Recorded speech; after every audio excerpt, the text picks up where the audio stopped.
Call the Washington County Board of Education meeting to order.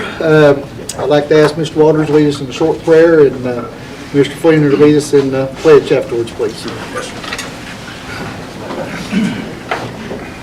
Let's pray. Our dear Heavenly Father, we thank you so much for this beautiful day.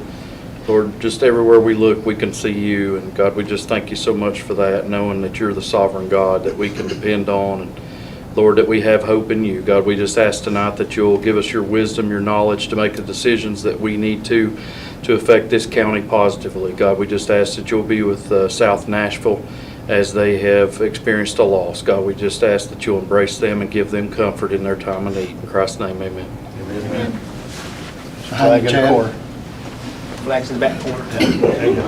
I pledge allegiance to the flag of the United States of America and to the republic for which it stands, one nation, under God, indivisible, with liberty and justice for all. Thank you. I'd like to welcome the Lewis Group.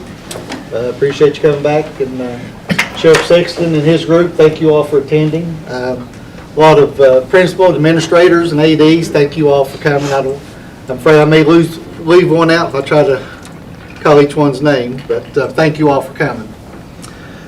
On the agenda, we have the Lewis Group first, but what I'd like to do is, if everybody's okay with it, is move the number 3 item, the approval overnight field request, up to the front of the agenda. To get that out of the way, then the Lewis Group can start their meeting for us. Do I have a motion? So moved. Have a second? Second. Discussion? Jennifer, can we vote, please? Yeah, I'll take a vote, if that's okay. Yes. Mr. Huddlestone? Yes. Mr. Masters? Yes. Mr. Riddle? Yes. Mr. Walters? Yes. Mr. Irvin? Aye. Ms. Buchanan? Yes. Ms. Dillinger? Yes. Mr. Fleener? Yes, ma'am. Mr. Hammond? Yes. All approved. All right, thank you. Ms. Boyd, do you want to go over the request, please, sir?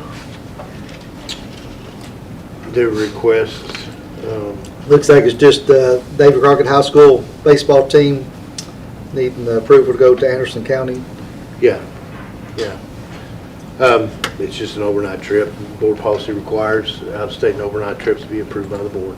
And it's, as you can see, it's timely because their plans are to be Tomorrow. out tomorrow. Yes. And the weekend. Do we have any recommendation?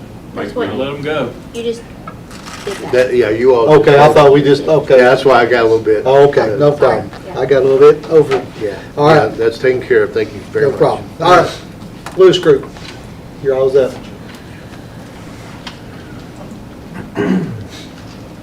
Hello, Jay Thomas. I'm an architect at Lewis Group. Thank you so much for having us back up here. I'm going to walk through kind of a snapshot of where we are for security upgrades, and then we'll move on to the athletics master plan after that. In terms of security, I think this is a presentation you've seen pretty similar not too long ago. Since then, we've met with each of these schools' principals, and in a lot of cases, SRO, officers, vice principals, and other important members of the school to make sure that all of these interventions meet their needs and are exactly what they need moving forward in terms of security. If I may, because of the air conditioning back there, if you could talk a little Yeah, bit. absolutely. Is the speaker hooked up? Is the microphone? Yep, but it's more for online, we don't have it Yeah, coming out speaker. we can now turn this off.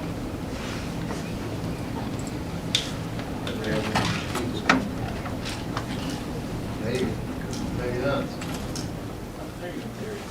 All right, sorry, I'll try to be a little louder. Thank you. So we'll start here at Fall Branch School. Here's an overall plan of the school, and then you can see where the main entry is. In each of these cases, there'll be just a big orange dot on it, and then we'll zoom in to the existing plan right here. At Fall Branch, the front door is actually the back door, and the administrative areas here.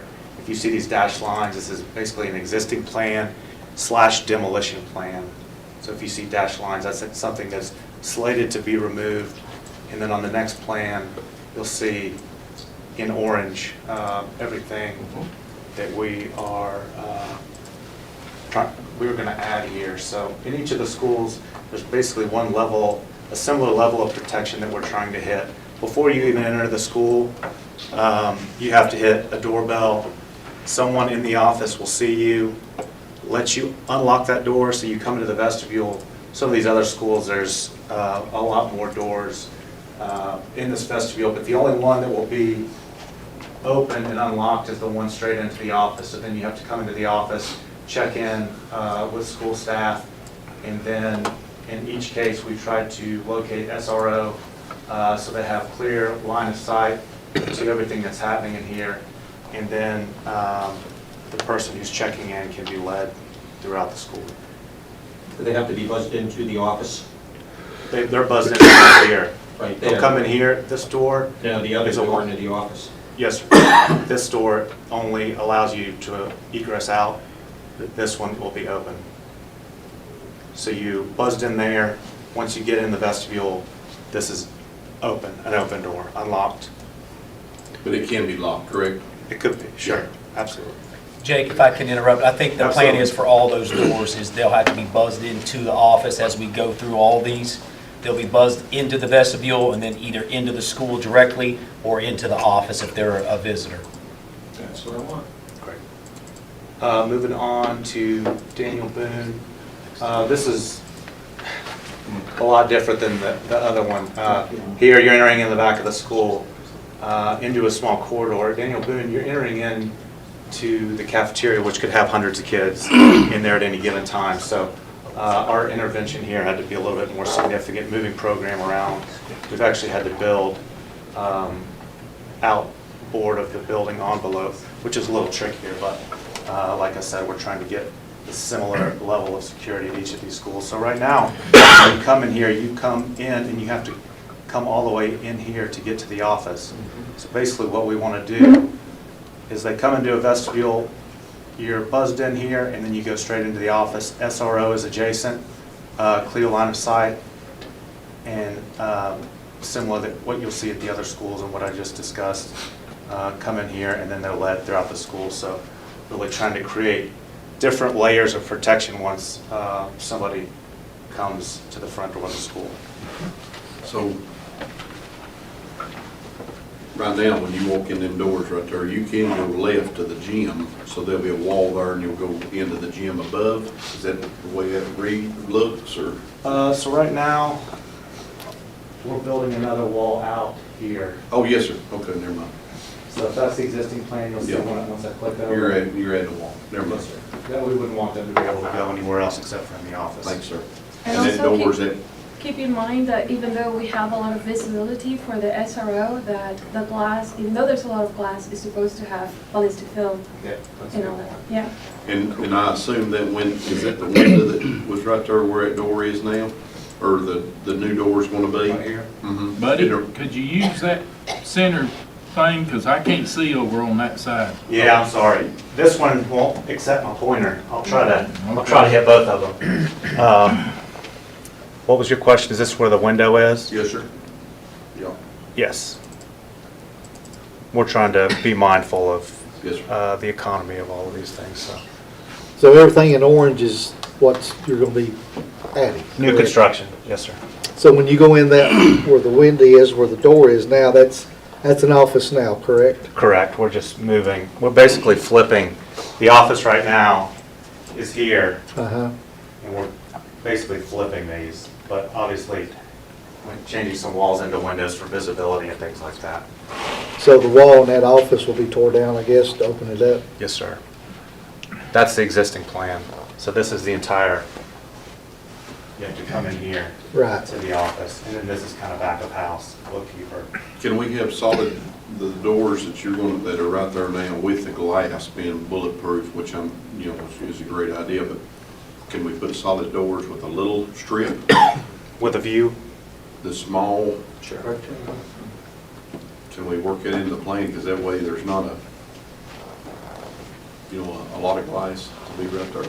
Well, it was really interesting and kind of a learning experience for me is talking to the SROs at the school, and I'll welcome sheriffs, anybody who has any opinion here. They actually wanted more glass to be able to visibly see what's coming. Okay. Or maybe if that's what they want to know, I mean, that's fine with me, I just.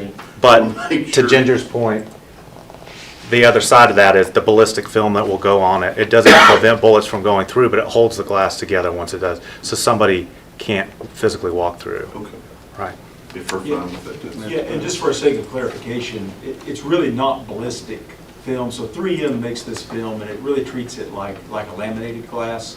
And, you know, It comes apart. as soon as I saw, everybody's seen You the can't get footage in the from school. Nashville, right? So that intruder came in, shot through, and immediately gained entrance because they just Blew the broke glass through the out. glass, right? So the idea of this stuff is, and I've used it over at UT, and we use it on school projects as well, but it holds it together. So, I mean, one of the big things is just slowing people down. I mean, right? And that's the other thing about, you know, a secure vestibule. It kind of creates a little bit of a man trap too, right? Because, I mean, if they can't get through the doors one way or the other, you know, then the idea of a man trap, and these guys know a lot more about that than we do, but I mean, we just respond to some of those ideas. But I do want to say that it's not, you know, ballistic glass is super expensive, you know, and again, like Jake said, we want to be mindful of the budget.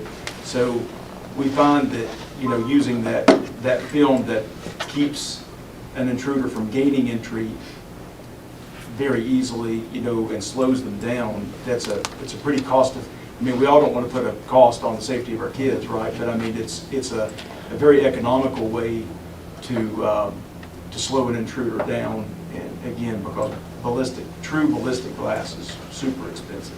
And I think the SROs also need visibility, not only for active shooters, but also if there's any disturbance outside, in this case, in the cafeteria, or with parents coming in, or any type of disagreement. So I think that there's a lot that they need visibility to, because there's a lot that they do. I just was thinking you couldn't see in, but Sure. Well, that film, is that something you add after the installation? Correct. So we could add that, I know we're talking about it now, but, so that's something we can do to our other Existing. doors. Yes. Absolutely. And just assume that anything around here that has glass in it, we're putting that film on it. understand. Thank you. Absolutely. Over at Crockett, this one was kind of, they're all tricky in their own ways. You know, these schools have been open for a long time, and I think by and large the principals they love them, really love their schools, so trying to make them as secure as we can without changing the character. Here, you've got these corridor, you've got to maintain this egress across, so putting a large vestibule that clogs that up is just, you can't do it. So what we've done is you'll come over, oh, it is taking it. We can do this here. A vestibule on this right door. So these will all be one-way doors, and you can see kind of this dashed line. That's that. I'm calling it ballistic, but like Paul said, not truly ballistic film. The film on it. Come into the vestibule. You'll come into an office, a little annex office over here, where you've got your administrative assistant. Here we've got just a mail room and a teacher's work area, but then directly across the way you've got your SRO here with a lot of glazing so that they can see anybody and everybody that's coming in. And then working with the principal here, there was just, you know, if you move the administration over here, then what are you doing here to make this more efficient? We don't want to take program out and hamstring the entire administration, so getting the rest of this worked out is pretty crucial here. And in some of these schools, it happened that some of the spaces that we were freeing up, they needed the room to accommodate for other people. Like I know here, now the athletic director has an office adjacent to this administrative area. So in some of the schools, a lot of that happened. It was handy that we did a facilities assessment on these because in our earlier iterations, I think we had, you know, how does this vestibule want to be? But we saw that this school was at 70% or so capacity. So we're like, well, what if we take a classroom? Could that be moved somewhere else? And that ended up on our third or fourth iteration, like that was the ticket. That's how we balance all these things out. Gray, elementary. So here's the existing plan. Currently, the SRO is in a little concession stand. It has good eyes on the door, but it's a small space and kind of somebody would be able to come into the building a long way before they'd be able to get out. So the existing office area, these are the main doors here, and adding this new secure vestibule where you come again right into the office. SRO has eyes on the hallway, has eyes on administration, people checking in, and then just massaging the rest of the program. They wanted a calming room. Principal's office here is moved to the front, and then a conference room that you can access from both sides. So that was one of those questions earlier about being able to go directly into the gym.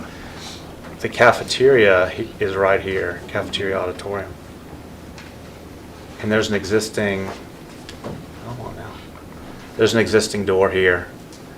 So having to close this one up and move it up here, still maintaining all the fire codes, egress, common paths of travel, making sure everything's code compliant.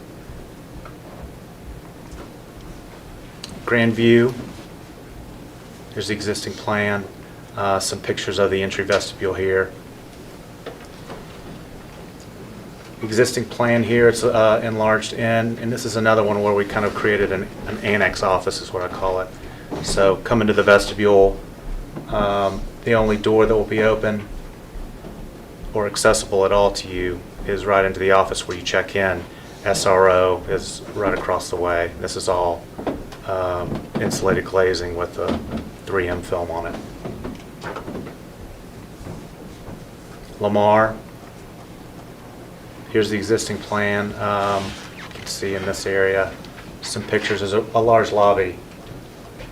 Had a large lobby to work with, and this one actually has this whole area is undercover.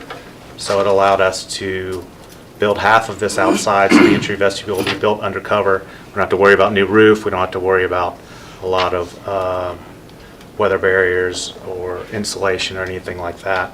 So you come into here, SRO is adjacent to that, right into the office. Right now, I think there's a lot of people in this space, so giving the bookkeeper a dedicated office was important, and maintaining all this kind of the flow, how these people work together, so consistent with the other schools. Ridgeview. You can see each one of these schools is a little different, right? There's a Grandview where we were able to put the program inside the building because this entry vestibule was a little wider here. We're able to utilize this as the secure vestibule, but then we have to build new office, SRO, and then we've also, just to make it symmetrical, this itinerant office here outside the building. So a little trickier here. And then where the existing admin is, conference room, and some other miscellaneous program here. South Central. This one was really difficult. It took us a long time to figure this one out. And the reason is the gymnasium's here, but the gymnasium restrooms are here, and the concessions are here. So having to maintain this flow here, and also it's your front door, and the admin area is far away. So there's lots of cross connections.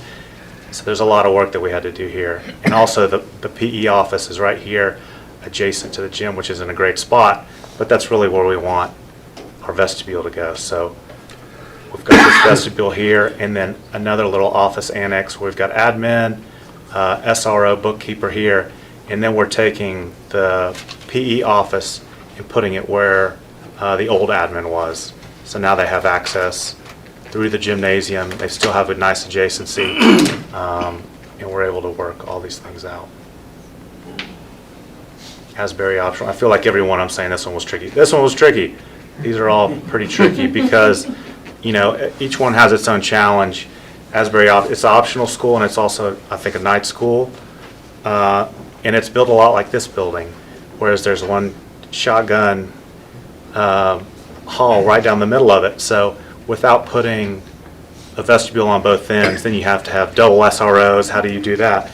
And what we figured out was, creating a new centrally located front door and creating these as secondary means of egress. So now you'll come into the center part of the building we have the program like I've discussed at the other schools, and then once you're vetted and into the school, then you can split to the left and the right to either go to the night school or the optional school. So this is the old gymnasium, if any of you are familiar with that school. So.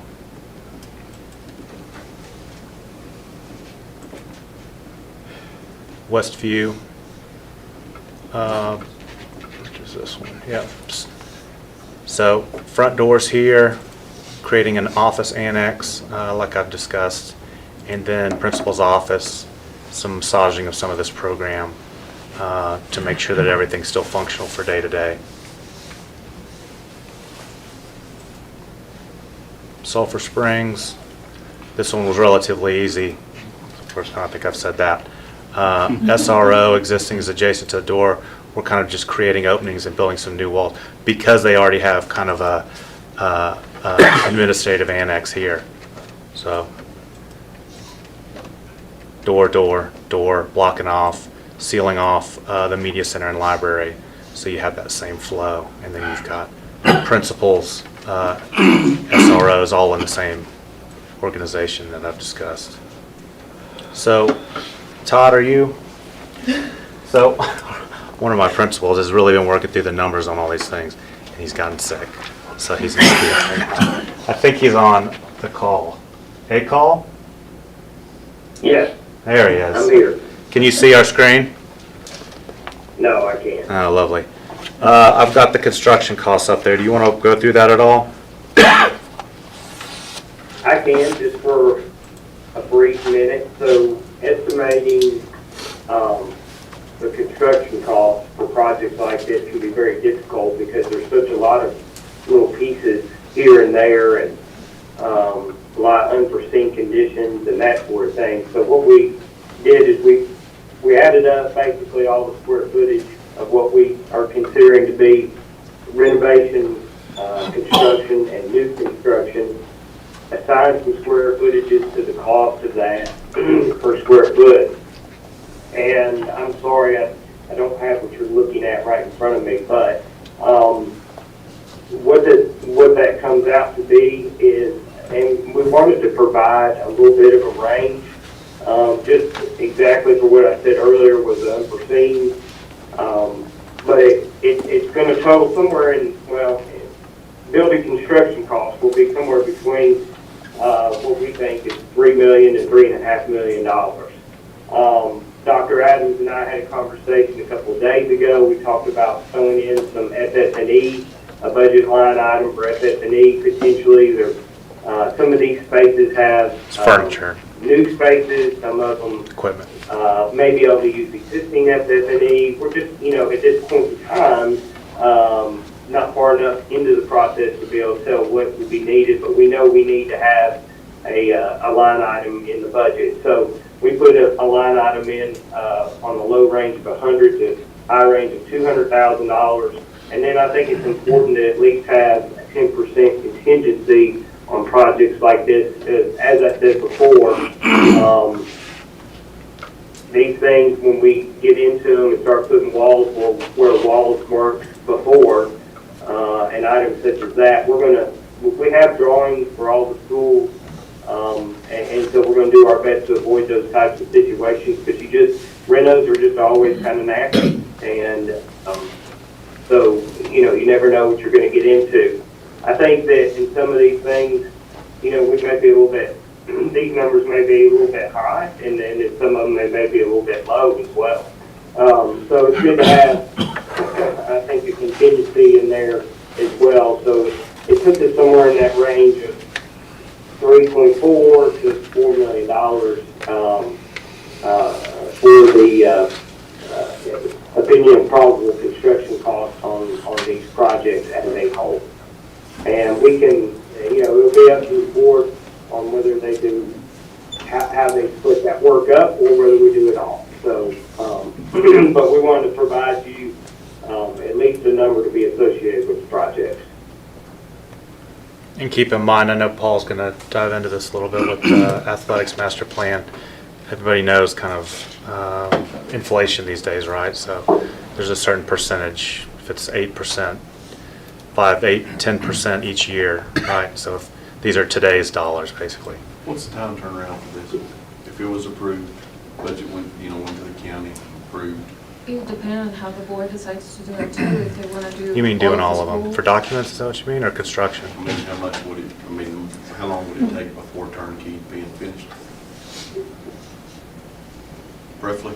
I mean, would you do most of it in the summertime, or, Well, we'd have to have That's a lot of take some conversation. time to figure out the weeds and do the documents, right? So, if that were, a 5 to 6 month period, and then I would probably block out, anywhere from 6 to 8 months, across the boards to, for construction, but that also depends on how we do it. I mean, one thing we've talked about internally is, we always talk about economies of scale, right? So if you bid all of this as one project, you might get a better number just because it's going to be a little more lucrative for a contractor, right? To bid, say, a $3 million project as opposed to a bunch of, 150 to, $400 or $500,000 project, or, you know what I'm saying? I mean, so just group all that together, it's not like a huge construction project where, you're going to have a job trailer at every site. I mean, it's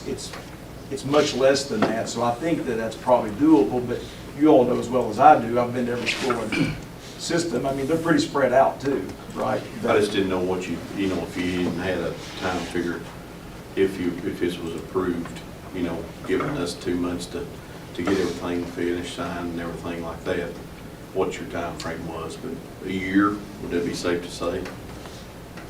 I think a year to 16 months, it's feasible that they can be finished, yeah. Do you have Most each of them one of these definitely. projects Yeah. broke down by itself as far as cost? We do. We do. Okay, because I'm just thinking out loud, our maintenance department can do some of these projects. And that's very true too. So I'd like to know, do you have this on a paper Yes.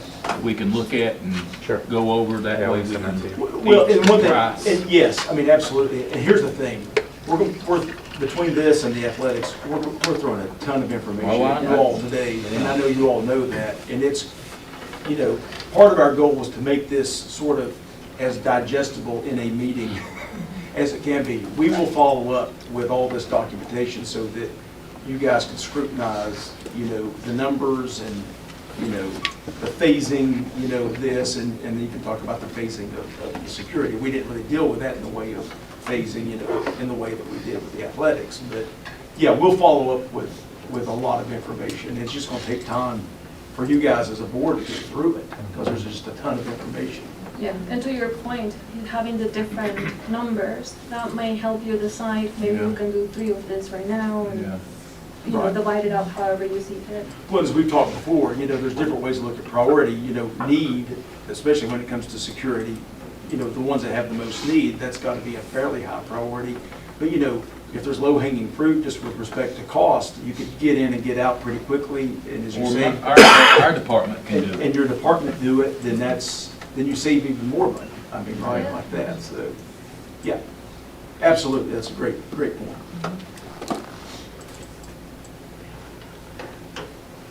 Bench, y'all, anybody else have any questions or comments? Mr. Holstone?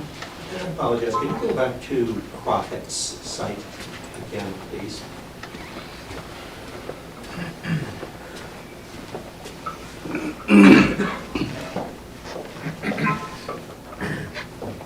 And the entrance is going to be where? That main vestibule on the right. For visitors, will be right here. Okay, the single door entrance, okay. Thank you. Yep. Sheriff Sexton, you got any, what you've seen, what's your thoughts? I don't know if you've seen this before or not. I had but- seen it before. I like all of it. I like the ballistic film, anything you can do to harden a target, we should do.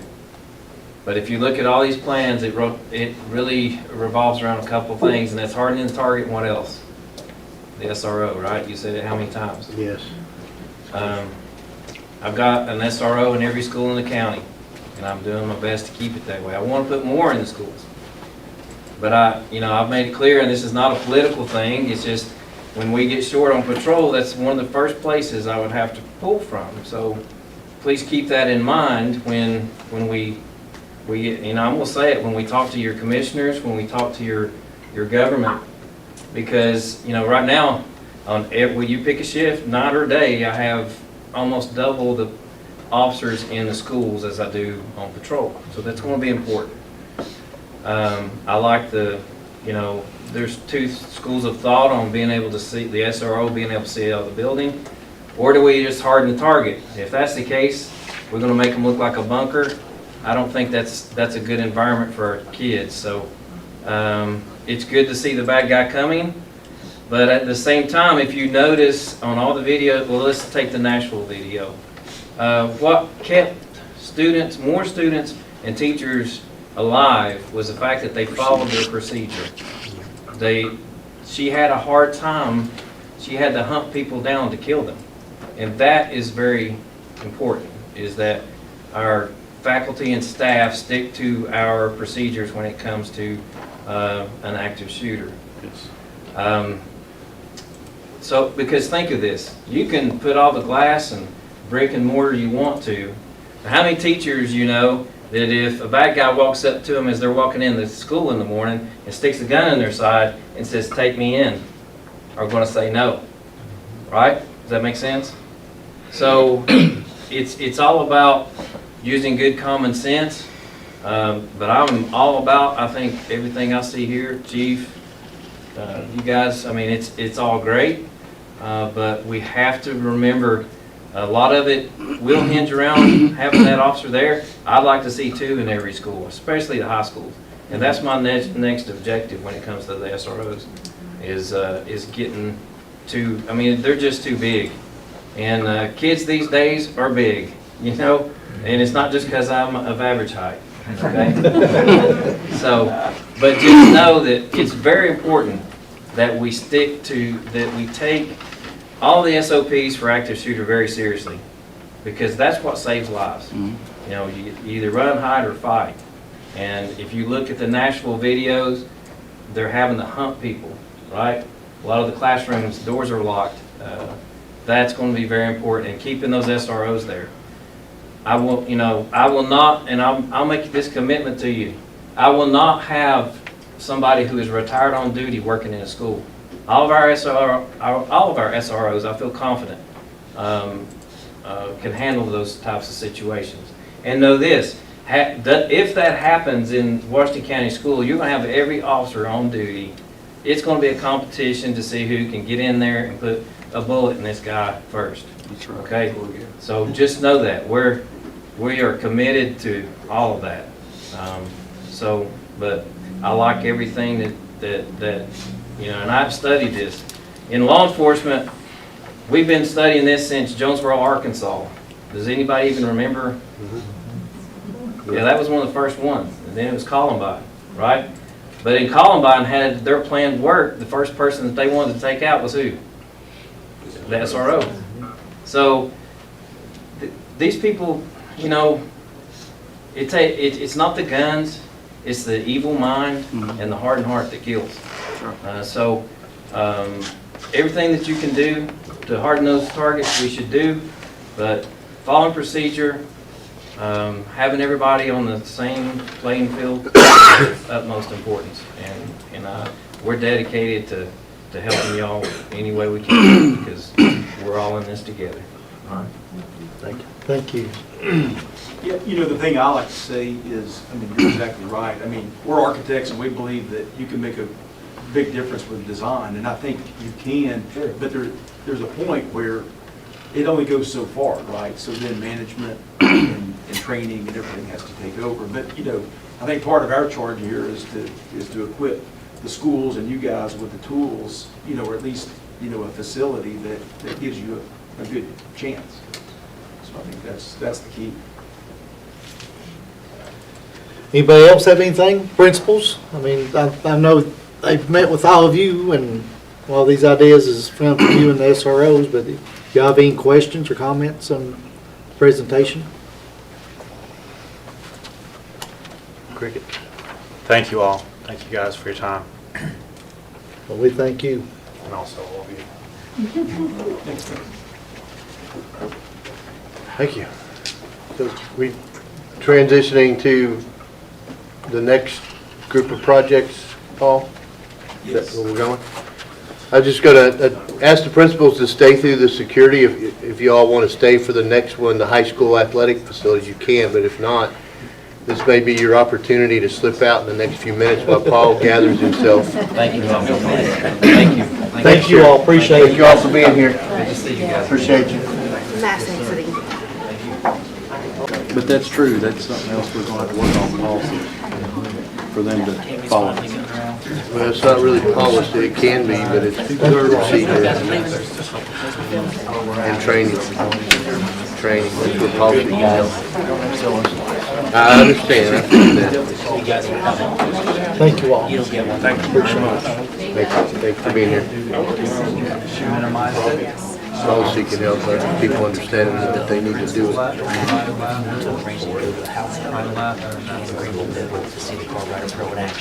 You don't have to quit our own. Yeah, I guess so. They're all in the CMO. I looked at it, let me look at it, and I'll get back to you. I appreciate the fact they all did. JW couldn't, he had 2 ball games, and I can't make it. In this small school, you don't have enough space. Just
whenever you're ready, Paul. Yep.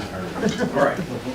So, just don't swallow anything. Yeah, no ice in my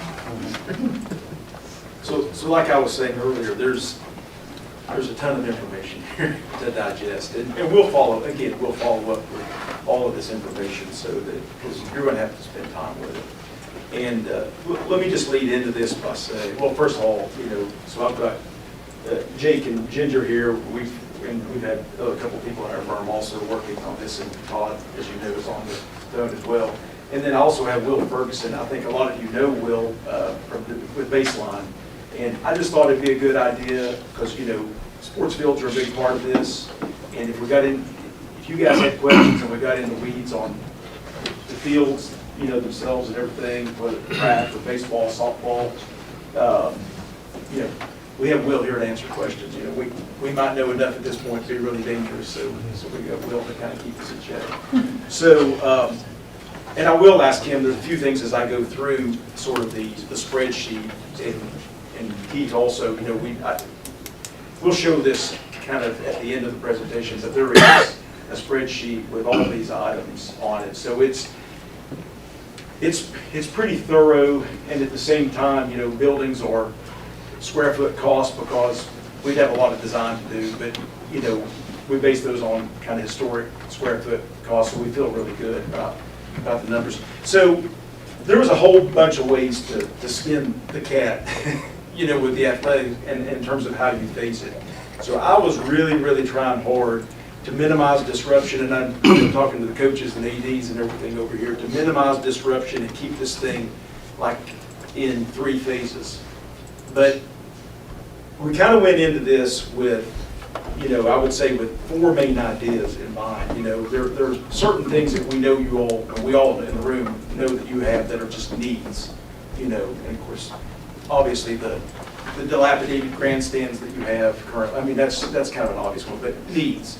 And then the second one being just sort of sequencing and construction logic, things that, you're putting utilities in the ground at the right time, you're not putting flat work over that if you need to access it in the future. I'm not saying we have that 100% figured out, because again, we haven't designed it all, but we're in pretty good shape and have a pretty good idea of that. And then I think between the phases is just balancing the dollars, so trying to get each of those phases to sort of be, they're not, you'll see in a minute, they're not equal, but try to balance those as much as possible. And then the other part of that was, you'll see that Boone's a little bit different than Crockett in terms of the dollars, just because, one might have more renovation of existing building in it. I know the way the grade works out at Boone, that when we worked with Southern Bleacher, that the price on that bleacher is about 15% higher than the bleacher at Crockett. So there's a lot of give and take in that. Utilities might be a little more complicated than one. The site work at Boone was a little bit more based on sort of the exercise that we went through to arrive at those costs. So that's where you'll see, they're in the ballpark, no pun intended, but they're roughly the same number and trying to accomplish the same thing. So I think trying to keep in mind that, they're your 2 county high schools, and trying to keep some equity between the schools, just try to keep it fair and equitable, right? So, having said all of that, we'll start with Daniel Boone. And of course, what we put over here on the easel, everybody's seen the master plan. So the drawings that you see now, sorry if I'm in anybody's way. So what you start seeing now is, we have actual CAD survey. Thanks again, Mr. Rick, for helping spearhead that effort. And we have that on both of the schools. So, we have measured and dimensioned and scaled drawings to work from. So this is your existing plan. I'm not going to spend a lot of time on that. I think everybody knows, what you have at each school. So proposed site plan. So, and just quickly to go through, we're just where it don't get up here. Don't quite know where to stand. But obviously, you have the football field that we're not, it's great, it looks great, and we're not doing anything with that and just working outside of that. But you can see where that whole concept of the promenade and sort of creating this as an athletics complex, I think what we got with the actual survey is that, some places are a little tighter than maybe what we thought or what have you, but it works. I mean, I think the concept, part of this exercise, excuse me, was just a proof, of what we had set forth in sort of this, as I call, kind of 30,000 foot sort of master plan, and this is sort of where the rubber hits the road. So I think the pieces here and I'll get more into the phasing on that, but just quickly, we've talked with the AD coaches, we talked about which one's the pointer? The red. Oh, so it doesn't work on that one. So for ADs and coaches over there, we talked about the 2-story field house that houses football. It also houses soccer. Trying to gain some economy by putting multiple functions in those spaces. We talked about kind of the high-low kind of condition because of the grade change, right? So, and this is one where we also have the new grandstand. We have a slightly relocated, I think everybody's seen that, and I'll point to both sides, softball field. Baseball field is in pretty much the same spot. And again, trying to combine, like getting,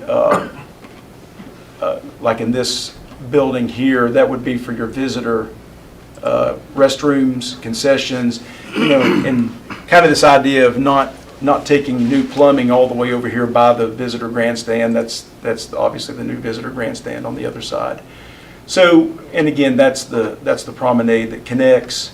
And then the idea we've got, it's basically it ended up being like a 2,900 square foot building that houses restrooms. We talked about what we've designed doesn't, we think we can get a variance to not meet the level of the plumbing code, which requires like 32 female fixtures and 17 fixtures, but it's 10 and 20, so it's a lot more than what you have currently, right? So, and I think that's kind of a good balance for something that you use roughly six times a year, right? So, and I'll just point here for you guys on the other side of the room what we're talking about. So we got a lot of our numbers to develop for the phasing. So again, Will Ferguson here with Baseline was a big help in giving us realistic numbers for baseball, for softball, for track resurfacing and the like. And we got realistic numbers straight from the manufacturer, Southern Bleacher, on, you can see here the home grandstand in a future phase, a visitor grandstand, but also some kind of nice grandstands for baseball and softball that we really like a lot. I mean, in terms of wrapping around home plate, and it has an integrated press box with it too, and your seating is still, there's good sight lines, and we'll get to that because, like I say, we got a ton of information. We'll show you, plan drawings of those and even photographs of what those look like, similar ones that Southern Bleacher has done. So let me just go on. So there's no storage under the bleachers? Yes, I'm sorry. Storage, restrooms, and concessions. Under the bleachers? Yeah, under the bleachers. And we'll get to that in a minute, where you'll see, I wouldn't say it's 100% worked out, but you'll see how that lays out in a floor plan. So we did quite a bit of design. You'll see some buildings that are just sort of based on the conversations that we had with coaches and ADs that are just sort of block diagrams to make sure we get sort of the right square foot cost per number, square foot cost, applied to that building.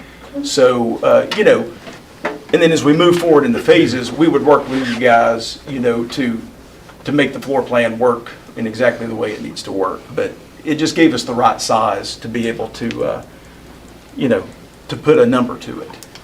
So to me, again, everybody's heard me say this. This is the easy one to me. This is the greatest need, and phase one shakes out pretty easily, I think. Oops, let me go back.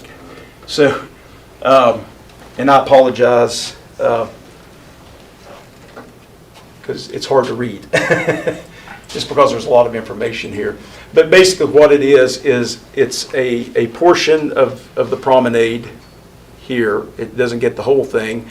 But what you kind of don't really see here is a lot of the utilities, whether that's electrical duct bank, dealing with storm, sewer, a lot of your plumbing and stub outs.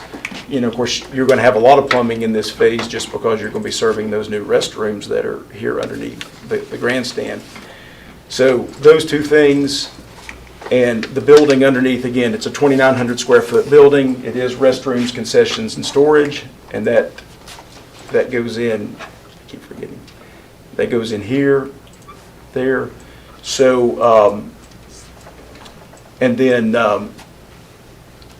that pretty much gets phase one. I'll get to numbers on the spreadsheet here in a minute. I'll just go through the phases to start with.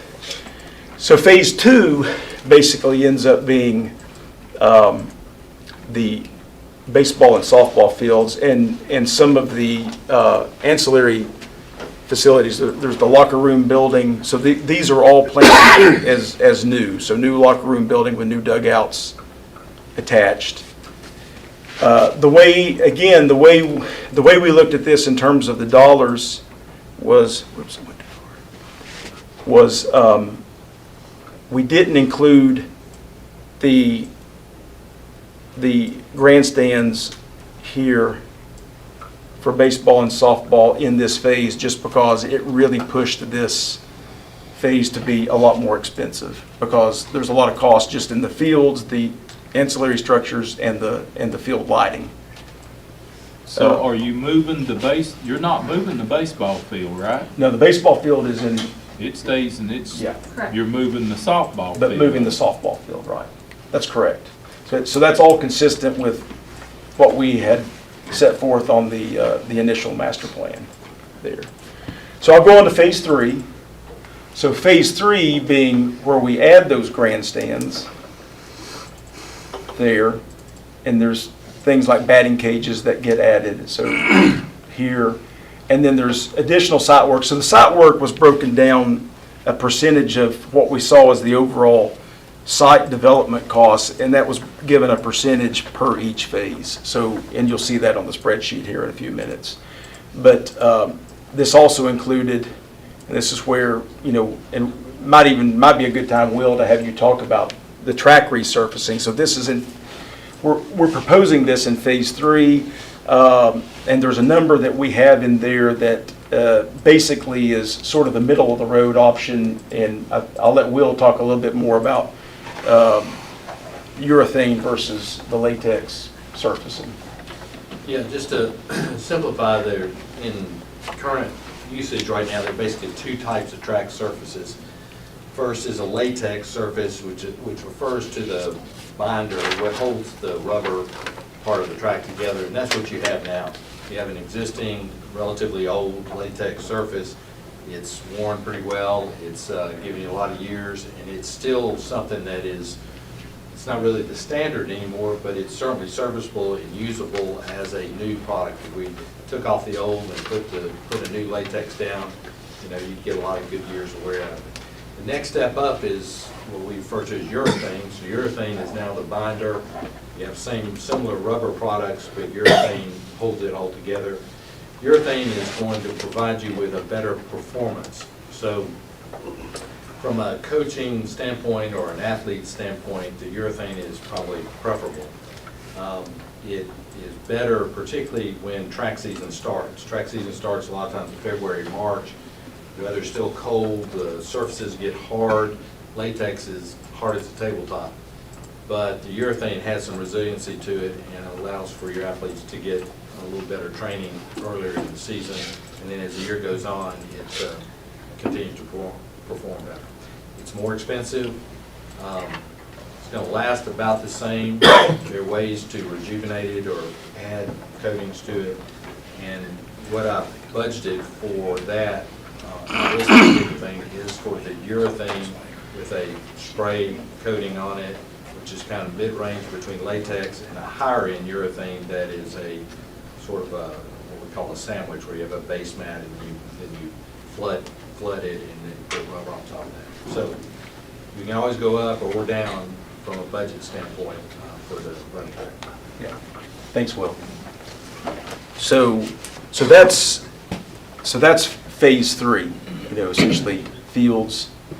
And again, I'll go through Crockett next, but you're going to see a lot of the same. You know, we're trying to hit it again equitably, much in the same way. So I'll keep going. So phase 4, kind of in the green color here, is balance of the site, and it also gets, so in both cases, in both Crockett and Boone, you know, we get our buildings, you know, and it's no surprise they're pretty big ticket items, right? Because they're fairly sizable buildings. So we have that field house there, and over here on this side, and then what we have over here is for ticketing, and also again I said a minute ago, guest visitor side restrooms and some storage, and again just the balance of the site work that has to be done. So that ends up in phase 4. So summary of the phased estimates. I'm going to skip over that for right now just to go through Crockett, and basically I'll go through kind of quickly just because, like I'm saying, it's there's a little bit of difference, but it's mostly the same. I mean, here's your existing that you all know, and this is what is proposed. This is one thing that's a little more is, you know, as you know from our master plan that you all have been seeing for some time is, we did flip the baseball and softball fields on this one. And again, this is a thing as we move forward into these phases, we'll continue to have discussions on. But the main driver here, and it works better, honestly, at Crockett than it does at Boone, to sort of create this hub where, everything is so centrally located. And, on this side, you have concessions that's really close for whether it's football or soccer, baseball, and softball. So restrooms, concessions, everything is in close proximity, right? So that was one of the driving factors here, is just creating that hub that was along that pedestrian promenade, as we call it. So I'll keep going here.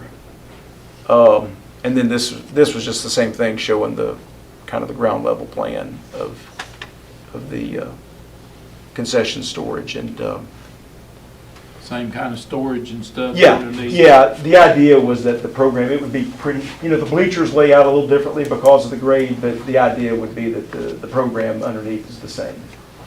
3,000 seats, is that what we're looking at? Yeah, and I'll get in, we got drawings from Southern Bleacher on that. They are 2,600, yeah, on the home grandstand. And of course, we had 1,000 seats in an eventual phase. Almost 800, right, Yeah. for the visitor side. And again, that's something that, through more conversations, that can change up or down, right? I mean, that's the great thing about being on paper right now, is there's time to get it right-sized. So anyway, that's the proposed plan, and we'll get into the phasing. Again, no surprises here. The first phase is pretty much exactly the same. There may be, a little less of the promenade here that you see, but generally you've got a lot of the utilities and infrastructure that you want to get in place on the front end. So it's a higher percentage of the overall site development. And then this phase includes all the structures that are underneath the grandstand as well as the grandstand. So phase 2, again, same thing. It's what you see in the orange. It's all of the development of the baseball and softball and related ancillary structures. Phase 3 gets a lot of the balance of site. It gets the perimeter drive that you see here. And in this scheme, Crockett, we've got some additional parking that we're able to add there. And of course, again, per Will's description a minute ago on Boone, we have the track resurfacing. And the thing I failed to mention, Will, on that was that phase would also include the development. Will gave us a number to include for the field events as well. So moving on. So again, much like Boone, what you see here in the green is the field house, and again, trying to combine all the sports into one. There's an economy, keeping all the plumbing kind of in a close proximity and not sprawling out all over the site. And then even on this end, again, it's not designed yet, but the idea that visitor concessions, excuse me, and restrooms to serve the visitor side would be over here on this end. So that's down here for those of you on this side. So and that's phase 4. Nothing on redoing the track at Crockett? Phase 3. Phase 3. Sorry, yeah, that's the phase 3. So at the same time as for the phase 3. Yeah, sorry if I failed to mention that, but track. So phase 4.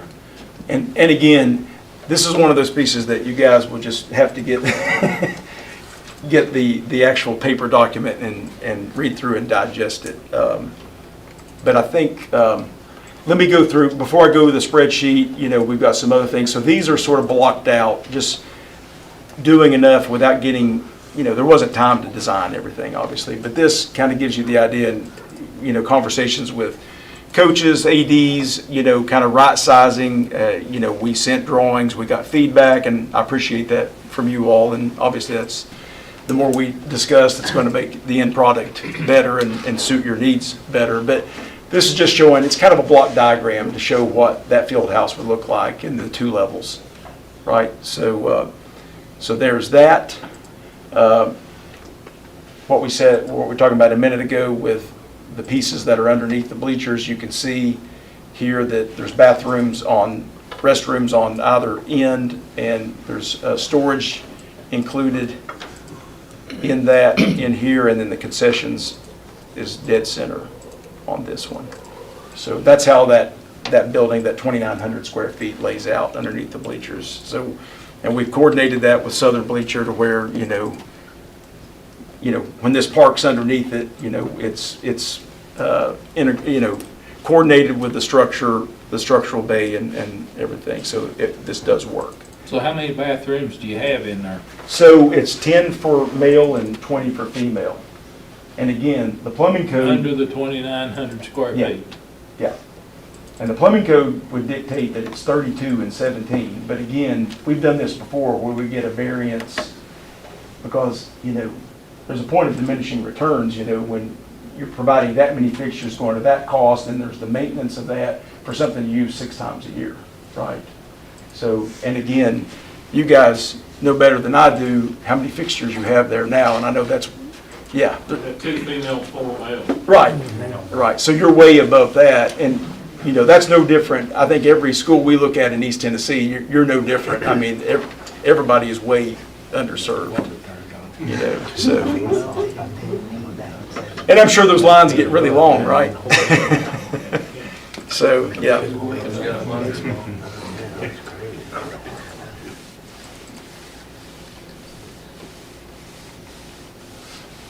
So, let's see, this was the Crockett Field House. So the way, and again, this was just sort of a space planning exercise to make sure that we were getting this thing right sized so that we could, get a good number for it. And this is Crockett's, and really it lays out pretty much exactly the same way with the restrooms and the storage and the concessions. So we even went as far as, so we got another group that helped us with Sesco Lighting in terms of, and I'll just go quickly through these because I mean there's a lot of information, and I don't think it's really what you guys really need to hear right now, but it's foot candle studies, photometric studies, in terms of your field lighting. So we did that with them, and just making sure we're getting the right lights, and those are represented in the budget that's in here. Those lights are represented in this budget. So I'll just kind of quickly go through this. Another interesting thing, and this applies to both schools, and maybe I'll let Will talk about this a little bit too, but I was kind of surprised that what we have in the spreadsheet for the phasing is basically a grass and clay infield for both baseball and softball. And of course, this represents an artificial turf infield. This is an artificial turf whole field for baseball, and this is the whole artificial turf field for softball. But what surprised me was the fact that this one, the artificial turf infield, was the least expensive option. And maybe I'll turn it over to Will just for your all's information to explain that. Yeah, the rationale there is that because we don't know about timing, a lot of phases and a lot of potential calendar issues when these things come up, and trying to get new grass and new clay to function well in the spring, because the time you want to have them ready to go is in February and March again.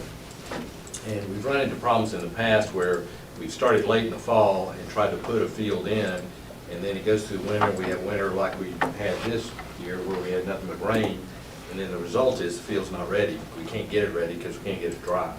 And so that's part of the risk, but it's also part of the expense. And so from our perspective, it's better for us, easier for us. I think it's gonna be better for the school system if you have the artificial infields or synthetic infields. That's the place where you have the problems anyway in the spring, early spring, and trying to get those dry and playable. This way, that's a more or less a permanent fix, even if you don't do the outfield. And so that's why, from our perspective, it's less expensive to do the synthetic on the infield. Thanks, Will.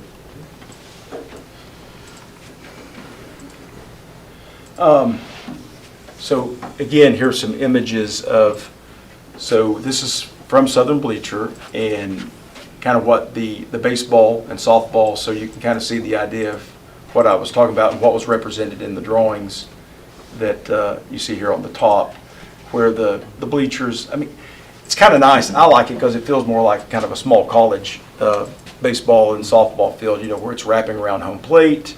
And again, part of their package is an integrated press box here at the back.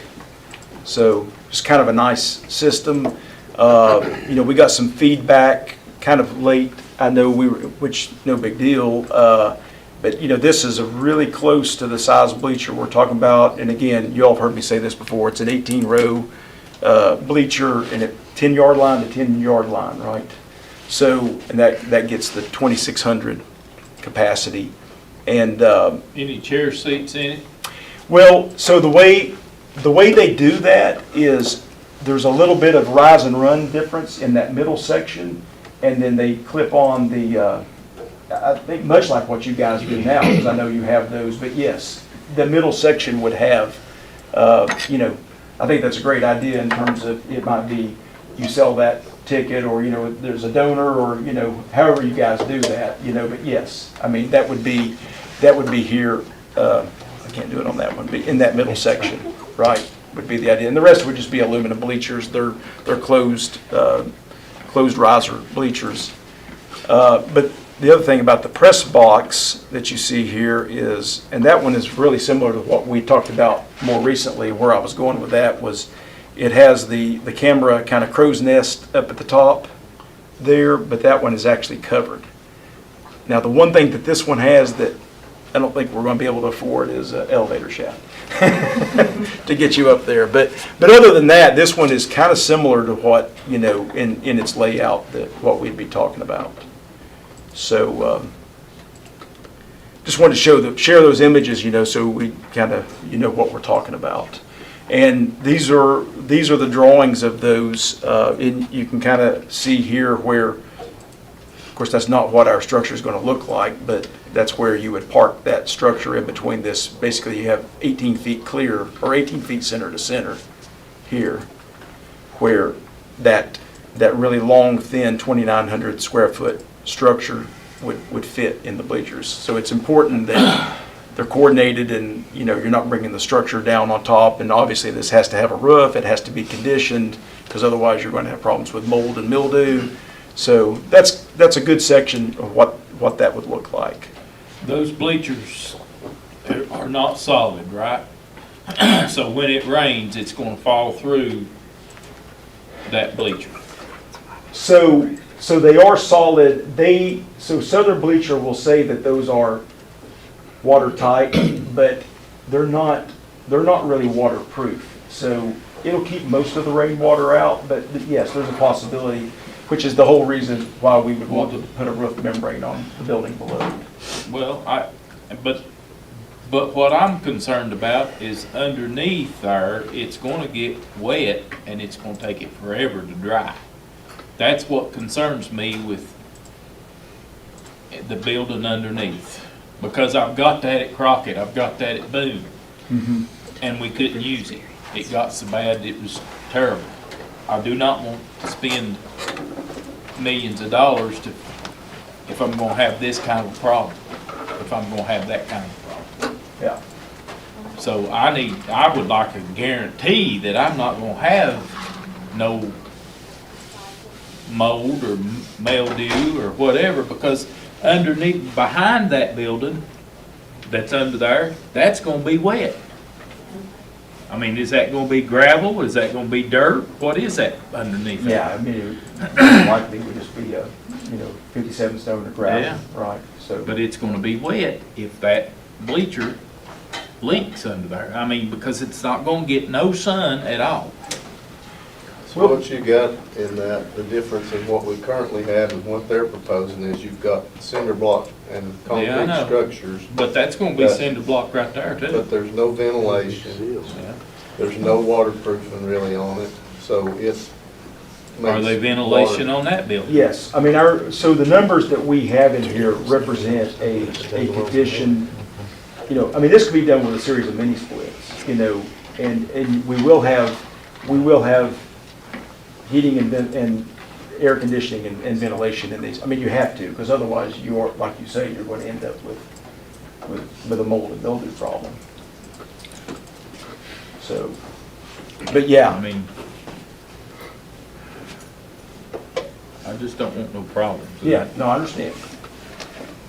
And, I mean, if I need to move it out, move it out.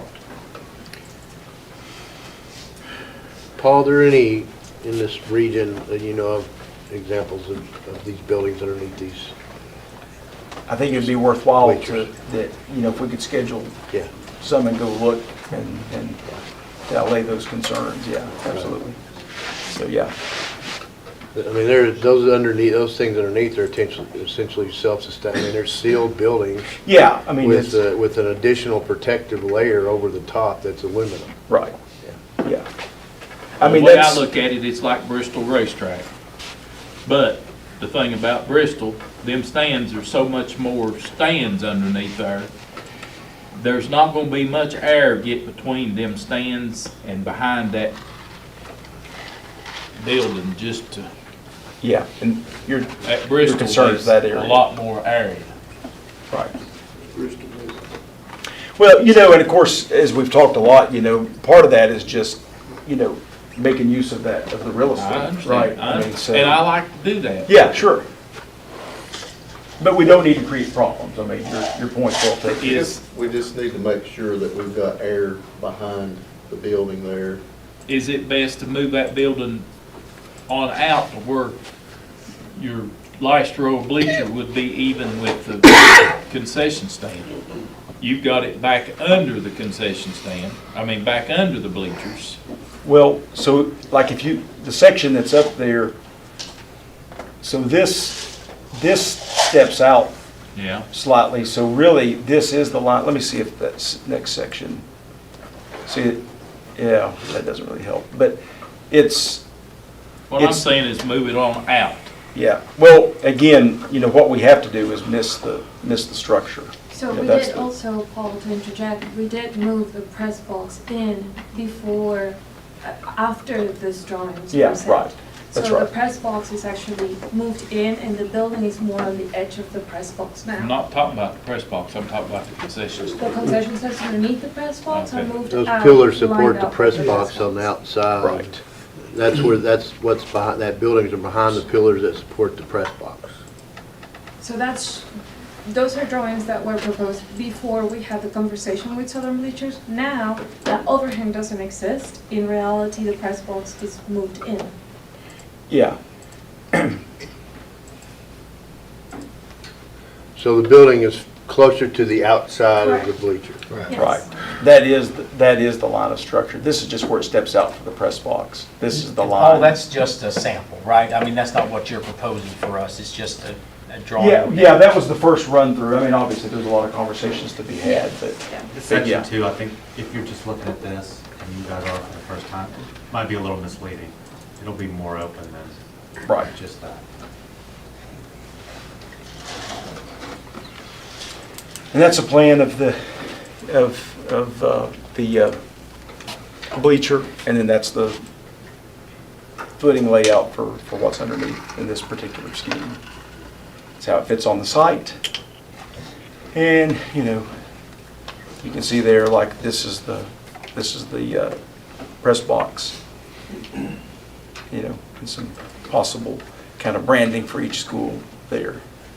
This is the one at Boone, so it's a little bit different layout because we have the grade issues there.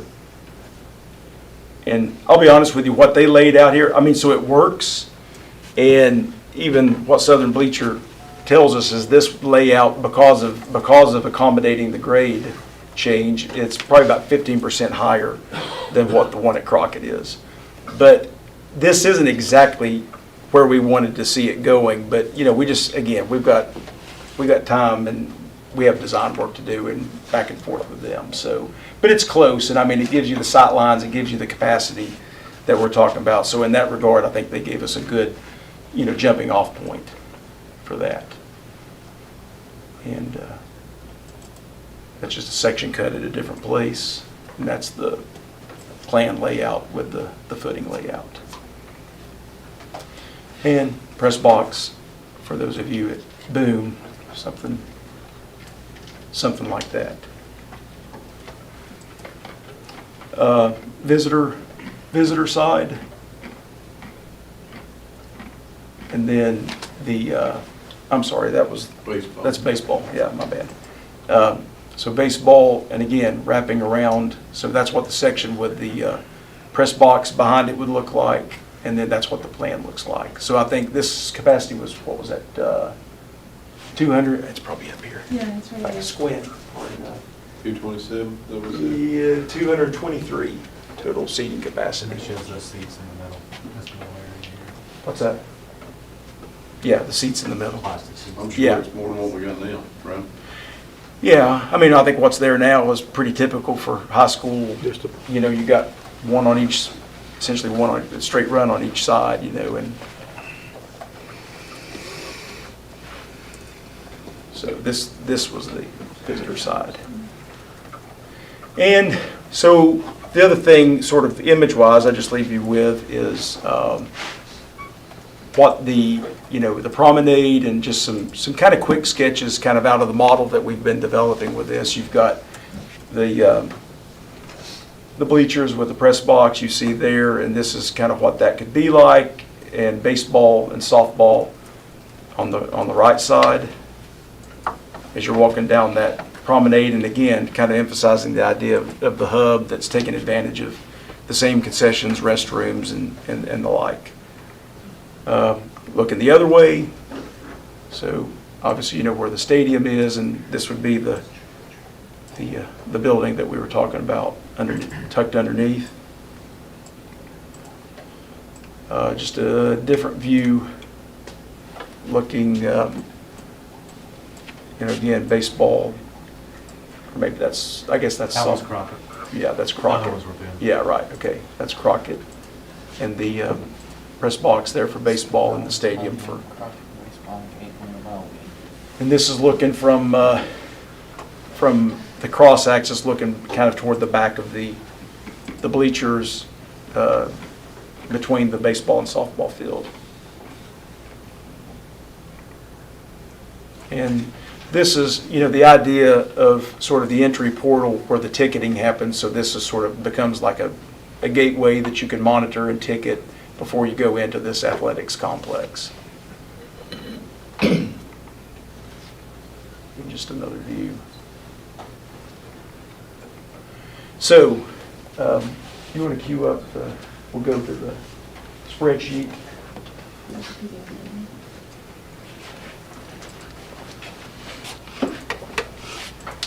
So now we get in the fun part of the numbers.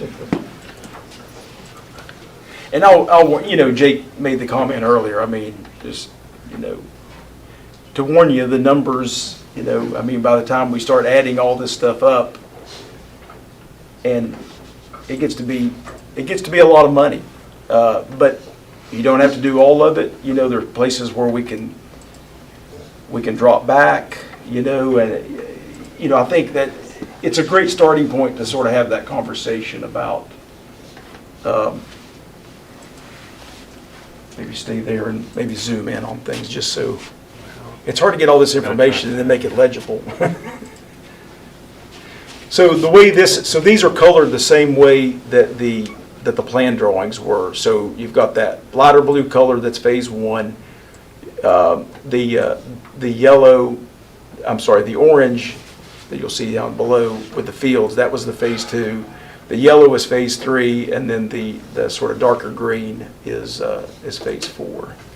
But it's divided up this way because it's divided up by sport or locale, because like football and soccer, because they share a field and share some of those buildings, those were lumped together. And then, of course, track and cross country, and then baseball's its own thing, softball's its own thing, and then there's a category for general that gets a lot of the utilities, infrastructure, and additional site work that has to be done. If you don't care, go over and see what exactly do we get in phase one and the total cost. Go ahead and go, I think we just go to the bottom and get, cut to the chase here. Right.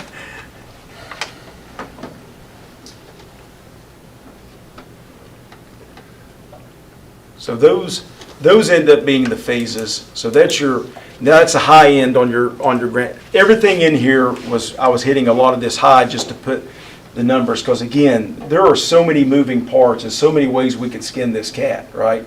So, but again, the one that's most clear to me, and you can see, this is Boone, right?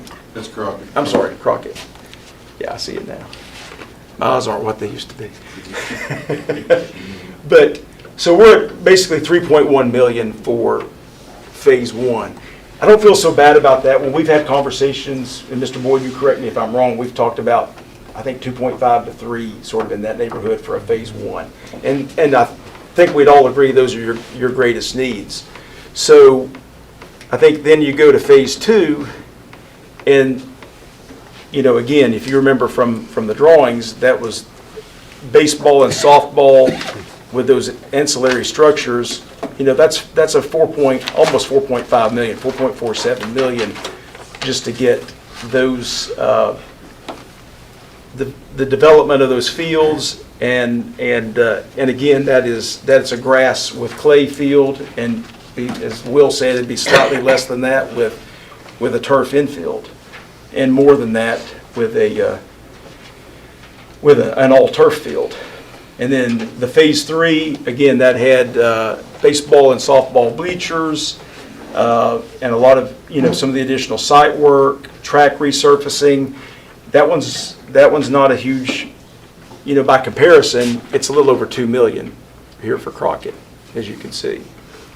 And then the phase four gets to be a pretty big phase, because that's where we were, when I talked earlier, prefacing this whole thing with sort of working our way out of the site, construction logic, right? So where the location of those field houses are, you've done all that infrastructure, flat work, and general lighting and all those things, within the site, and then we're just working our way out. So, this has a lot of building. It includes renovation of some of the existing buildings and the new buildings, but that one's at 5.4 or 5 million, so that's a pretty big. Now again, those are all in a range, and I consider those the higher range. So, my low end, you can see that number at the bottom. I think where we want to put this, at about 85% of that higher range, that puts our overall range of construction, and this one for Crockett, at 12.8 million to 15.1. So that's, and spread across 4 phases is the way we've worked it out. And you can see why, as much as I wanted to try to do it in 3 phases to minimize the disruption, it's just, I think if we're stewards of the dollars, we have to sort of break it down one more time. Hey, Paul. Yeah. We are talking total Boone and Crockett, right? This is one. this is This is Crockett. And they're very similar, but they're slightly, and I'll go through Boone's in fact, just go on to Boone's and we'll just sort of get through that. It's very similar, but there's just a few things. Now again, I still say this is kind of on the high end. And there's some of these things that, the more we discuss through this, but that maybe we don't have to do, right? So. That's Boone. So Boone's a little cheap. I thought Boone's gonna be a little higher. You sure that's not Crockett? Because that one's cheaper than, Well, you got 3.2 and the other one's 3.1 on phase one. Okay, so about, then that may be boom. Yeah, yeah. Well, see, It's kind of Across the interesting. wash, You're I mean, moving. the grades in moving Boone are a two little bit fields. more challenging, but it's Yeah. in a little bit better shape. There's some of the site development on Boone that ended up being a little higher, and the bleacher ended up being a little higher, but, and you're swapping 2 fields at Crockett. right. And then I think there's also the part of there's a little more renovation of existing, which is a lower cost per square foot, Yeah. so that it ended up kind of washing out a little bit, but yeah. What is the proposed expense for moving baseball and softball fields? I've got all that, I've Basically, got all that phase here. two. Will we have access to all this, the Yep, Yeah. documents? absolutely. Because there's no way you can digest all this information tonight. You know, you've got, Underneath. and not to put Will on the spot again, but, you know, Yeah, they included. when you're talking about moving the baseball fields, I mean, we got that number from Will, so I mean, you might, you know, anything you want to explain, or, you know, if you have any questions, but the number that we had for moving that baseball field, so the new field, worked on it then, relocation was 1.375 million. And then you see the alternates below, they're right here. So that was the subtraction of 50,000 from E above would be the artificial turf infield, and then an addition of 175,000 if the whole thing were artificial turf. So, and Will, I mean, again, not to put you on the spot, I mean, if there's anything you want to add to that, or, you know. Not unless there's somebody has specific question. And this may put you on the spot too, what would that number be if it were basically just developing, you know, developing the existing field on the same site without relocating it? It'd be really comparable. The only significant difference is the demolition and demo of what's existing now. So if you had to take fences down and take bleachers down and relocate, there's some additional cost to that. If you're going to keep the same site, the problem is you're going to rebuild bleachers and rebuild, you know, scoreboards and rebuild fences. So there's not a whole lot of difference whether you're doing it on the existing site or moving to the other site. I'm sure there's some economies there, some savings you can Right. get. But like you say, mostly in like the demo. Yeah, your grading is going to be real similar because you've got to take out topsoil and put in stone and for the synthetic. Yeah. And Paul. So you're, Go ahead. I was just gonna get confirmation, I think I know the answer. In both phase ones, both projects, demolition is included in that price, right? Yeah, go ahead, can you go to that? Yeah, I let's, think it's 32,000. it was, Okay. that was a number. I didn't hone in on that. That was a number I got from Elu Green, and I think probably a lot of people know them as a. So you're saying $6.1 million or $6.2 million to put For the two. for the bleachers and the bathrooms and concession stand underneath. On both. And that On includes both a, places. And the walkway. we had conversations about And possibly utilities. shelling those out, you know, but that number includes the whole 9 yards of building those out, and you have functional restroom, storage, and concessions that done. And And again, all we the talk- infrastructure for the future phases. Yeah, and it does include, you know, so there's, Jake, go down. So the way this, again, this is worked out by sport. I'm sorry? Does that have your fees and everything added to it too? These are just construction costs, yeah. Got your fees. Bricks and mortar, right. So what are you saying, turnkey, everything to do phase one for both places? Roughly? 7 million? 7 million as it is. 3.2 and. In the neighborhood of that, I'd have to. 6.2, 6.3. 6.3. 6.3 construction. 6.3 construction. So you're talking, that's roughly there. Everything.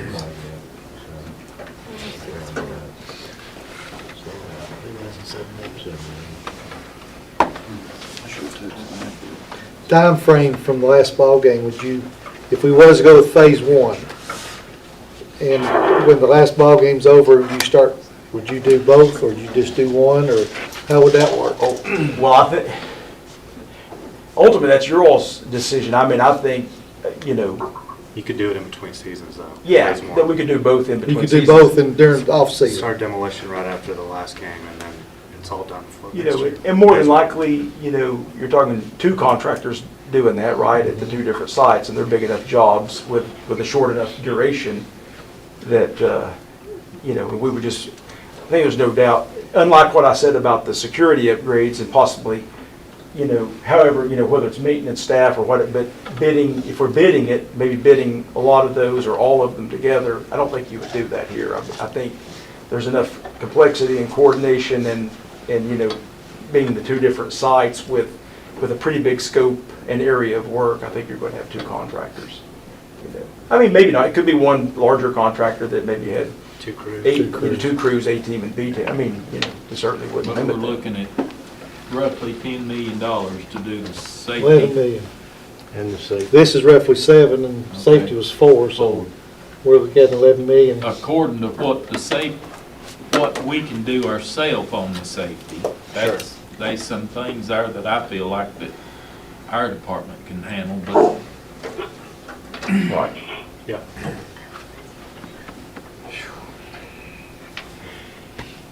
I mean, this is a shock. I'm holding my heart back here too. well, we're the messenger. I don't, you know, Because we're I not was doing the figuring work. $2 million apiece. Yeah. Well, you know, and there's things that we could, I mean, you could start doing things like shelling out the buildings or, you know, like, I wouldn't say not do the shell because, you know, if we have finished bleachers and then we go back in there and trench footings and stuff like that, I think that's going to be a disaster. You're going to create more damage. You know, So what's the cost of the bleachers? the bleachers, so the number that we've gotten from day one, there's a range, but there's a range of what Southern Bleachers told us from day one is, you know, for that amount of seats, it's 900,000 to about 1.2 million. Plus, that's including the press. That includes the press box. What that number does not include is the footings. So that's just the product that they deliver and erect on site. The footings would be done by the general contractor, right? So that's why, if you see in my number, I just bumped up, let's see, I didn't put it in there, did I? Yeah. So you're putting another $2 million, say $1.8 million in the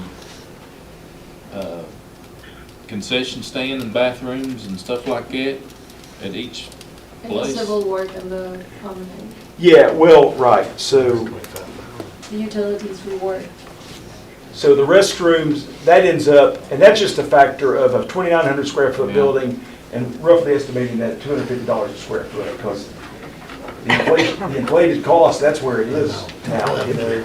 So that's $725,000, and then again, Jake, go down to the south development where you see the other blue line. Is it on the next? Yeah, it's on down, right there. So that was 832,000, so that was basically calculated at 65% of a $1.28 million site development, but that includes a lot of infrastructure, utilities, electrical, you know. And this also, I think I did fail to mention, this includes the new lighting too. You know, are you using existing, what we've already bought, and just, This was all, the way we've done this, and again, this is where we can talk about where we back off of things. What we did this is everything new. So, Well, I mean, our intent, and I think that's an opportunity to shave off a little bit, is we just bought those Musco lights. Right. And I That's noticed right, you and I had remember that Sesco. conversation. that's what I was gonna ask you, if you was using them or putting brand new in. And we also, when we bought those lights, we put them on existing poles, knowing that in future project, we would have to relocate the poles, and we have a cost for using Musco poles and relocate them in a new location. So we It just- is less so we just saved expensive quite a than bit of money. than what you have on there, yeah. Yeah. Because you had what for lighting on that? What was that cost? 800 and something. 434. Yeah. So there- I mean, It's a- they're it's a just sizable number. Shaving it down a little. Yeah, yeah, yeah. With Ms. Riddle? I'd like to suggest that they get all this information to us, the athletic directors and the principals, and we all digest it and we meet back amongst ourselves to try to decide the priorities and things we want to do. This is kind of the grand scheme here. I get it. exactly. This is the all-encompassing everything, but we may not be able to afford to do all that. And we totally We may understand. not need that. Yeah. You know, we gotta see what's important to our schools, what's the utmost important, and kind of go in that fashion. Yep. Whatever their needs are, and we try to help the best we can with it. I don't know, that 30-some million is doable for us. I understand that. That's a lot, but that's a Yeah. nice plan. It's grand, but that may not all be needed. We might could scale that down. I think we just all need to meet amongst ourselves to figure out what is needed and what we can do.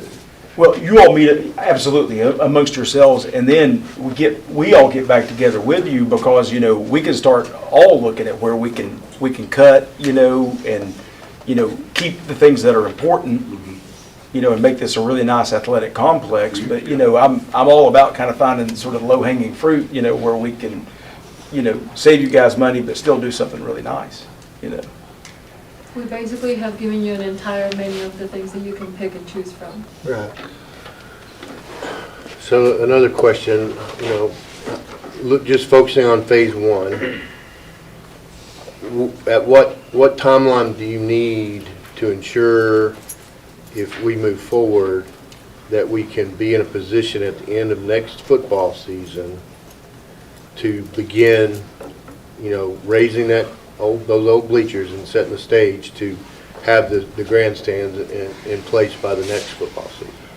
Two things I'd say about that. I mean, obviously, we need to be bidding this thing no later than November. That might be a little late. Yeah, I would not be comfortable, it needs to be earlier. than Yeah, that. right. And I'm just saying, that would be kind of a drop Yeah, dead. so in October would, to me, be the latest. But I would say we could do a demo package much, you know, and get that done earlier so we gain time, you know, in terms of the bidding and everything, so they could literally be ready to go, you know, and then we're wrapping up. I mean, We'll at that even point, we would be phase one. 90% done with drawings. Yeah, I'm just anyway. talking about the design and then the Yeah. bid and then. Yeah. And then initiate. I mean, it'd take us a little while to get everything done. I mean, June, July, would that be time to? Well, you know, I'm thinking about the process that Mr. Riddle just said, everybody kind of digest and I'm just trying to get an idea of at what point, if we have a goal, if we want to have this in place for the next football season, after this, you know, 24 Yeah. season. At what point do we need to say decisions made and we need to move? That you can get it done in time to have all this fall into place so that it can be ready by the fall 24 football season. Yeah. I mean, June 1 would May. be. June Can I 1. jump in there a second? Yeah, I figured you would. I was waiting for you. I would say that as soon as possible that you could make a decision. I don't Sure. want to push this up against any deadlines or right up until the end. That this is a project that you know, needs to be as precise as we can get it, and because you don't have an unlimited amount of time, and we don't want to have a football season with you know, no home football games if something were to happen during that process. So I would say as soon as we can get a go-ahead on phase one, we need to get going and bid this thing, you know, as early as possible as well. That's my opinion. Kind of the added complexity of that is, Paul's talked about, we don't want you to have to undo or tear any of this stuff up that you're paying for once. So there are a lot of decisions on future phases that are going to have to be made, even just to design what's going underground in phase one. Yeah. Just so everybody knows. And you may have to live with some stub outs in places like in the meantime too, just because we don't want to tear out flat work and stuff like that, right? So, and I think everybody. And I'll say one more thing. I mean, I don't know how familiar you guys, you know, they faced the same problem at Gibbs High School this year, where they went in and did some work between the seasons and they didn't make it. And those, that football team never held a home football game. Yeah, we don't want So, repeat that. we don't want to see that, obviously. And so that's another reason why I would say let's get out ahead of this as fast as we What can. I'm looking at Crockett, I want to see Lynn. When could you get that to us, Paul? Tomorrow. Okay. Chairman? Electronic copy or whatever Yeah. for us Yeah. to do. Just let me know if you want paper copies too, but electronic obviously would be faster. We can just shoot it Mr. to you. Walters? I just wanted to reference back to the security part of it, since we're asking the question of, when's the soonest time for this athletic centers? When is the closest time we need to let you all know something on the security stuff so we can get it started? Because I truly believe that's priority. And I also, summer's coming up and you've talked about 18 months completion and this and that. So that tells me that we may not even get done with the paperwork before summer's already over in the new year. I just don't want to send our kids back into a unsafe, well, not unsafe, but I'd like to have a safer environment Yeah. to send our kids back into Yeah. sooner. I'm sure everybody agrees. So I just didn't, I didn't want this to take less time than our security stuff and put this ahead of their security stuff, because quite frankly, I can probably speak for most of us, that's our priority. Understand. Yeah, I think once we get done right there, we need to move on. At least discuss the security part of it in our next meeting. I'm sorry. I was just going to say, as complexities go, the security designs are much less complex than the staging of all this. Sure. And the good news too, like, and I alluded to this earlier, is we did these facility assessments with mechanical electrical engineers who are already fairly familiar. They're not starting from zero, right? They've been in these buildings and they've assessed them. So I think I'm glad you we'll all save some time there. I'm glad y'all started with a security assessment at 4.5 million, because this makes it look small now, so I feel better about the security. Yeah. Thank you all for your hard work. Let me just say one thing too about the way we do the security ones is, it's also possible, and maybe Jake get in the weeds and Ginger as well on, but it's also possible to have some of that work going even during school. You could still, you could build temporary partitions and you still have Some of it. ingress, not all of it, that's right. But some of those, and maybe that harkens back to sort of the low-hanging fruit, that they may be a little less expensive, but also just easier to accomplish. So those could for that reason, that might put some of those at the front of the line, just to. Well, I know it all depends on our group as far as, when we vote to start and things like that, but, if it's gonna take a few months to get documents signed and things like that, it's priority in my mind. We'll also have access to the security documents, won't we? Same thing, so we can digest all the information and Yeah. This is one look at the document. layouts and plans and things. We have no secrets. I mean, Yeah, obviously, we just need to- you all have to have that to make Yeah. decisions, Some of that stuff we may or may not agree with, I know initially we had a lot simpler plans and things, and now it's a lot more elaborate, to do the same thing in some cases, so we probably need to look at those and review that. We may have some differing opinions on that as well. Yeah, absolutely. As a board, of course, a lot of you seen our schedule for April. I think since we're in a call meeting, if y'all want to, we could go ahead and set a meeting time in April, so we don't have to wait till next Thursday, of course, to do it. So, Jennifer, on schedule-wise, what are you? I know we got a lot of banquets and. We got April 6th, of course, the board meeting. Then we got top 10s April the 11th. I think that's about it till May as far as events. With the 20th, we have Yeah, the Johnson City. 8 a.m. joint breakfast with Johnson City, and then we have that evening a call meeting for the budget draft. Maybe if we had a couple Consideration. weeks to maybe. That's the other thing, I think we probably need to look at maybe the third week of April, somewhere in that timeline. the same week as the budget meeting? Yes. About 17. Because all we got that week's the 20th, right? Yes, that morning meeting and then that regular 5 After- o'clock, or 5:30 or whatever it is, 5 o'clock meeting. 18th, would that work? That week, Mm-hmm. I mean, 17th, 18th. 17th, 18th? it is tax day. Well, Tax it is day is tax the day, 18th, so April. 17th will get you a day before that. Yeah. Would Just have to get your tax done, taxes done on the 17th. 20th? But do what, Chad?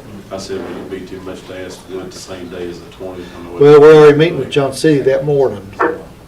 Then we got budget that afternoon. What time's budget meeting? 5 o'clock. Workshop, I'll say. And that's the workshop and Workshop. call. It's the combined and it's Not the, tonight. the Not May, tonight, yes. for the May meeting workshop. I mean, you know, you can try to pack it all in on the 20th if you think, but I think that's a lot. I do too. I think we'll be taking away one from the other. We need to concentrate on the budget. and- Definitely need to have a strong focus on that final budget consideration before it goes to the commission. Let's go ahead and try April 18th at 5 o'clock. And that principals and ADs and coaches, is that in April 18th, 5 o'clock? Yes, sir. And that's a workshop. There'll be a Correct. workshop, Okay. yes. That gives us roughly two weeks or so to review what we've seen tonight. Does it need to be a called meeting? Or is it, I don't think so. I think it's just a workshop. Workshop, yeah. Yeah, I mean, we're gonna have a call meeting on Thursday if we had to, Right. could we not? Correct, You could, as a board, you could add it to an agenda, as an agenda item if you needed to. yes.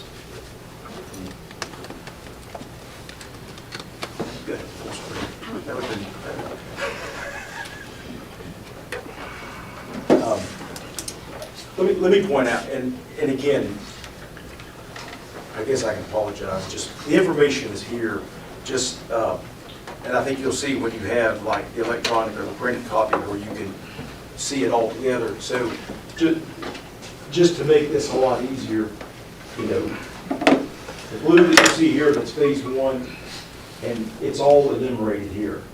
That spreadsheet gives you more detail on those things, but all those numbers are here. So you can look, so on one sheet, and you're gonna like this a whole lot better than the way this sort of played out here tonight, but you'll be able to see where we're talking about and what all the pieces were and what their cost and what the total phase one is. And that's the same for every phase.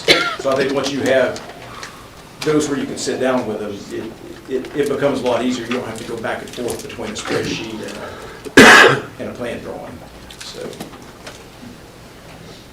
I just wanted to point that out. It's just a whole lot more user-friendly. So here, a bunch more things that this includes the things that are under the baseball and softball field relocation. That's the area in the fields that I'm talking about. Yeah, and what Jake was saying, we got that thumb drive, you know. Chad, we'll just leave it with you tonight, you know, we can just leave it here, because that's what's on here. It'd just be nice to, like I said, sit down privately and go see all that. When you're done handing to me. There's a lot of information. Like on the flash drive, I guess. Is it on a flash drive? Yeah. I appreciate y'all giving us all of it. Yeah, I think things like that. That's a lot to digest. Yeah. Anybody have any more questions for the Lewis group? Principals, ADs, y'all have anything to add or ask? Give me 15. Who's being too high? He's ready to start. All right, we appreciate y'all very much. All right. Thank you. Appreciate you guys. Thank you. Thank you, Paul. Meeting adjourned. Todd, go to opening day somewhere instead of being sick, you're right.